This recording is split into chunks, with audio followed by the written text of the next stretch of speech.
A'udzu billahi minasy syaithanir rajim. Bareng-bareng semua.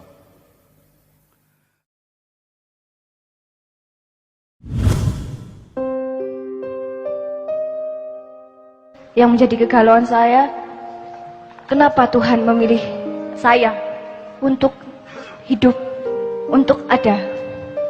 Jadi kalau misalnya ditanya ya, saya ingin tanya sekali, Tuhan, kenapa Engkau memilih aku untuk hidup? Ya jawabannya akan secara logika kan. Ya udah, tanya aja sama Tuhan. Tetapi kata Bapak Guru, saya harus tanya ke Simbah Guru. Dan mungkin saja bisa jawab. Terima kasih. Kasih. Kita niati aja karena sekarang tinggal 20 menit kurang. Kita niati maksimal sampai setengah 4. Sisan.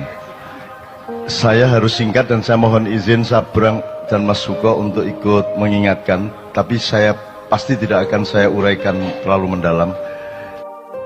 Jadi sehubungan dengan anak kita yang mengatakan, kenapa saya yang dipilih gitu ya? Kenapa saya, dengan semua pertanyaan eksistensial dia tadi, itu saya rentang luas seperti ini.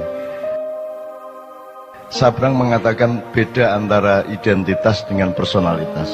Ya, kalau personalitas itu adalah kondisi alamiah Anda, identitas adalah yang Anda bangun secara budaya atau secara pemikiran, yang terapannya bisa di politik, bisa di organisasi, bisa di apa saja. Saya ingin katakan sama Anda, ini Ma'iyah ini luar biasa, ilmunya tidak fakultatif, ilmunya sangat universal, sehingga kita sampai ke tataran sampai marifat-marifat tadi, dan itu semua relevan satu sama lain. Saya ingin katakan satu hal, bahkan tidak ada personalitas dalam kehidupan manusia aslinya. Anda jangan berpikir bahwa Nabi Muhammad adalah Nabi Muhammad. Selama kamu masih menyangka Muhammad adalah punya personalitas di mana dia adalah anaknya Pak Abdullah dan Ibu Aminah, Anda salah sangka. Kalau Anda menyangka saya adalah Muhammad Ainun Najib, itu sumber penderitaan Anda di masa yang akan datang, karena saya bukan Mbak Ainun Najib. Ya. Ini mungkin masih jadi pertanyaan Anda, tapi bisa. Lebono omonganku iku. Kok kon salah sangka kon? Aku dudu Ainun Najib. Ya. Muhammad bin Abdullah yang dikasih jatah 63 tahun itu pun cuma identitas sementara, bukan personalitas. Itu identitas, dia harus dilahirkan secara fisik dan harus dari bapak ibu tertentu karena ada keperluan untuk mendatangkan Al-Quran bagi seluruh umat manusia di bumi. Jadi itu identitas yang sangat sederhana dan hanya dibatasi 63 tahun. Kalau Anda bertanya, siapa personalitas Muhammad? Oh, dia kalau mau dicari, katakanlah ada personalitasnya. Oh, dia lahir sebelum Jibril, dia lahir sebelum Iblis, sebelum Kanzul Jannah, sebelum Al-Khoshi, sebelum As-Sajid, sebelum Ar-Roki, sebelum yang paling roki, orang yang paling menundukkan badannya kepada Allah, orang yang paling mensujudkan wajahnya kepada Allah, orang yang paling bisa dipercaya untuk menjadi penyebar kesejahteraan atau bendaharawan surga. Dia adalah juniornya Muhammad. Jadi Muhammad itu bukan yang Anda kenal di Arab itu. Yang Anda dikenal di Arab itu adalah resonansi dari personalitas Muhammad. Lagi nek anjane kate runu tak dudui kok. Ya, jangan disangka Muhammad bin Abdullah itu adalah personalitas. Itu cuma tugas sementara. Dan hanya sebentar sekali, yaitu 63 tahun.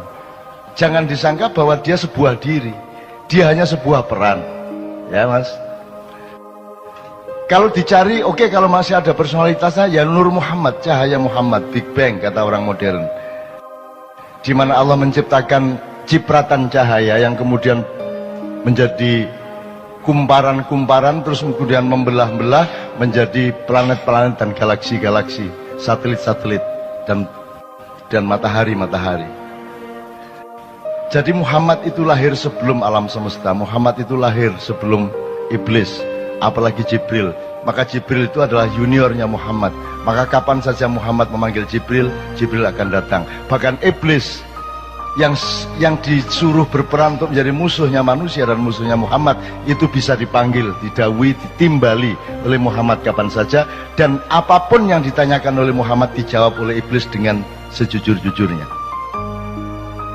Kalau dia benar-benar musuh, dia tidak akan menjawab sejujur-jujurnya. Dia hanya berperan. Jadi iblis itu cuma identitas, bukan personalitas. Anda jangan salah sangka. Nah, kalau dikejar lagi, sebenarnya tidak ada Nur Muhammad. Itu bukan personalitas, tidak ada diri yang sejati kecuali Allah itu sendiri subhanahu wa ta'ala. Yang lain bukan diri, yang lain hanya cipratan dari diri sejati. Coba ya. Jadi kon iku aja tak gopoh karo awakmu dhewe. Kok aku anggitmu kon iku ono ta? Kon iku gak ono. Iku mek kun wis kon mari ono gak ono, mari ono gak ono. Gak ono masalah. Jadi awakmu gak usah perhatian sama dirimu. Dirimu itu tidak penting. Dan saya hidup itu bekalnya adalah yakin bahwa aku tidak penting. Yakin bahwa bukan aku ini yang akan jadi pusat perhatianku. Di dalam diriku tidak ada aku. Di dalam diriku tidak ada Ainun Najib. Karena sudah penuh cinta. Dan cintaku tidak boleh aku tujukan kepada diriku sendiri yang sementara bernama Ainun Najib. Di dalam diriku tidak ada diriku. Gitu loh. Wah, ini nak diterusno kon tambah pecah ndasmu, utangnya akeh. Tidak puisi-puisi jam 3 esok. Wes, nek disederhanakan gini. Di dalam diri Karwo ada apa? Seharusnya di dalam diri Karwo itu penuh urusan Jawa Timur, betul enggak? Selain itu tidak ada di dalam diri Karwo. Tapi Anda lihat semua pejabat, hampir semua pejabat, semua presiden di dalam dirinya penuh dengan dirinya. Betul enggak?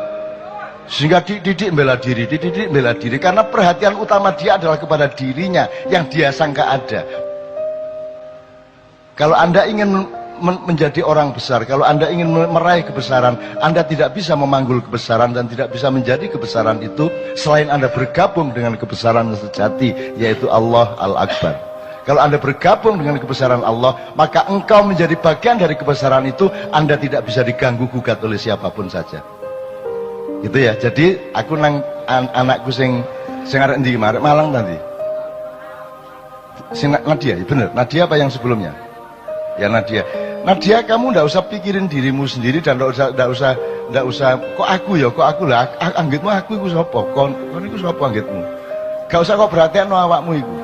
Tapi nek ancane kon ngeyel tiap hari kamu bertanya begitu, kon tak kandhani. Sebentar lagi kamu akan tahu kenapa kamu yang dipilih oleh Allah menjadi dirimu. Radio ya. 1 tahun kemudian kamu akan tahu kenapa engkau yang dipilih. Cukup 1 menit sesudah kamu tahu apa isi hati suamimu. Nek kon wis ro isine atine suamimu, kon iso jawab pertanyaanmu iku mang. Dan percayalah, sampai akhir hayatmu kamu tidak benar-benar tahu isi hati suamimu.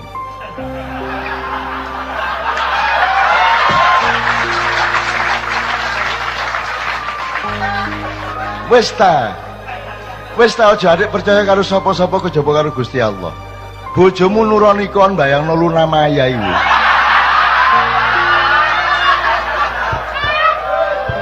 Jadi sudahlah, jadi kamu jangan tuntut suamimu kayak apapun dan jangan tuntut dirimu kayak apapun.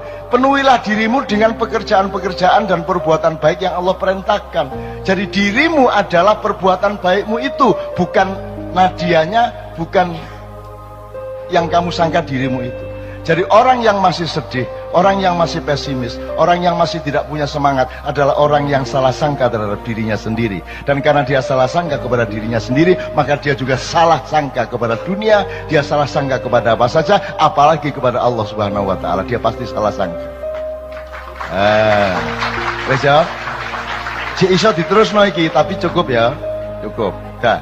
Jangan salah sangka kamu. Jadi dirimu itu ndak usah anu lah, ndak usah peduli lah. Aku gak peduli kok. Aku gak peduli karo awakku. Karena aku sepi, karena kadang-kadang aku ingat aku ini seolah-olah aku tapi kemudian lupa lagi karena aku harus ketemu dengan Bang Wetan. Nanti pulang dari sini naik mobil, dolek rawon, rada eling meneh. Loh aku ndek endi rek? Ngono kan? Nah itu saya itu mengalami kesepian terus menerus. Dan kesepian itu aku perlukan. Aku topong rame rek. Kamu pikir kalau riuh rendah suara itu tidak sepi? Semakin riuh rendah semakin sepi kalau engkau berada di dalam dirimu yang sejati, yang jauh di lubuk jiwamu itu. Mulane wong Jawa duwe topo ngerame gitu lho rek ya. Nah, tapi iki wis cukup lah.